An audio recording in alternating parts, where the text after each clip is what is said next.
Okay, so besides this big breaking news story that happened last night, the other big story, of course, is the kickoff of the Women's Football World Cup that's going to be taking place in Australia and shared with New Zealand. It is happening. The opening match is today. I know we're crossing over to Sandton and we're going to, I think it's Kate Nokwe, she's there, and we're going to get an update from her. Kate, good morning to you.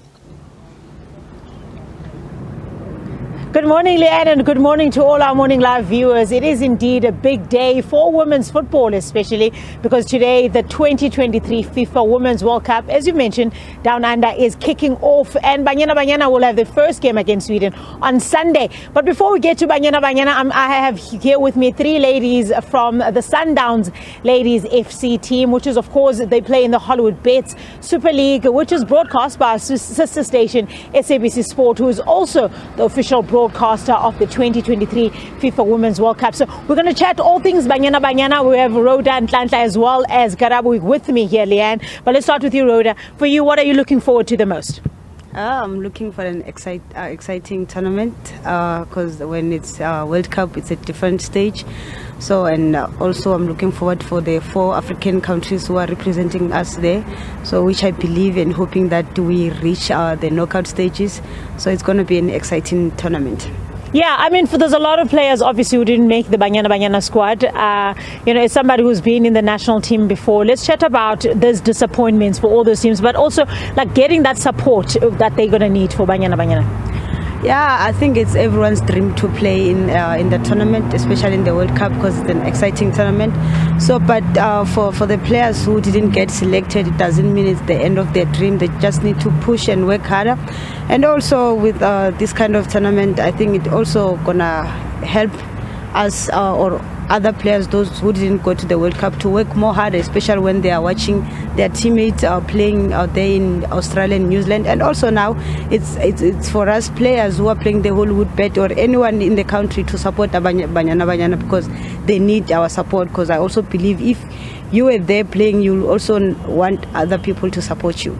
Indeed. So let's bring you in. Somebody also who knows the space very well. But Banyana is going to be our focus in leading up to this World Cup, and obviously as South Africans. But for you personally, what does this mean for women's football? We see the build-up has even been bigger than it's been before. True.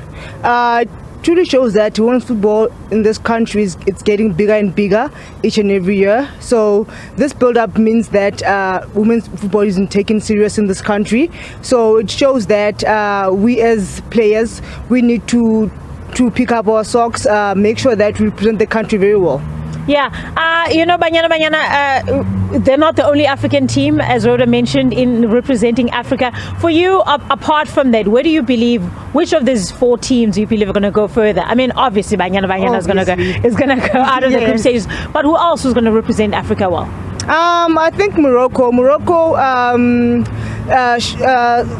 For the past two seasons since we've been playing CAF, I could see that they are really investing in their women's football. So Morocco, I put my money on Morocco in South Africa. Yeah, indeed. So let's last one from our side here, Leanne. We've seen the bonus saga with Banyana, but overall, FIFA has put in money to invest in women's football to ensure that it's on the same level as a men. How big and how key is that for the sport? It's very important for FIFA to take Banyana serious. So I think I supported them when they were striking because they were not treated fairly. But I think it was a wake-up call for every organization and every company out there. They can see that women's football need their support. So we need sponsors on board so that we can't face what we faced as a country, and we need to support Banyana at all costs. No, never true words. Thank you so much to the ladies from Sundowns FC. They play in the Hollywood Bet Super League, but as you mentioned, big support needed for Banyana, but not just in terms of football, or in terms of on the field, but also corporate support. I think Geled was also speaking about it earlier on, who is the general manager. It says SABC Sport that the key to advancing women's football in this country, but also in the world, especially, we need the support of corporates. That's where we're going to leave it it for now, Leanne. It's back to you guys. Later on, we're going to chat to the guys who brought us here.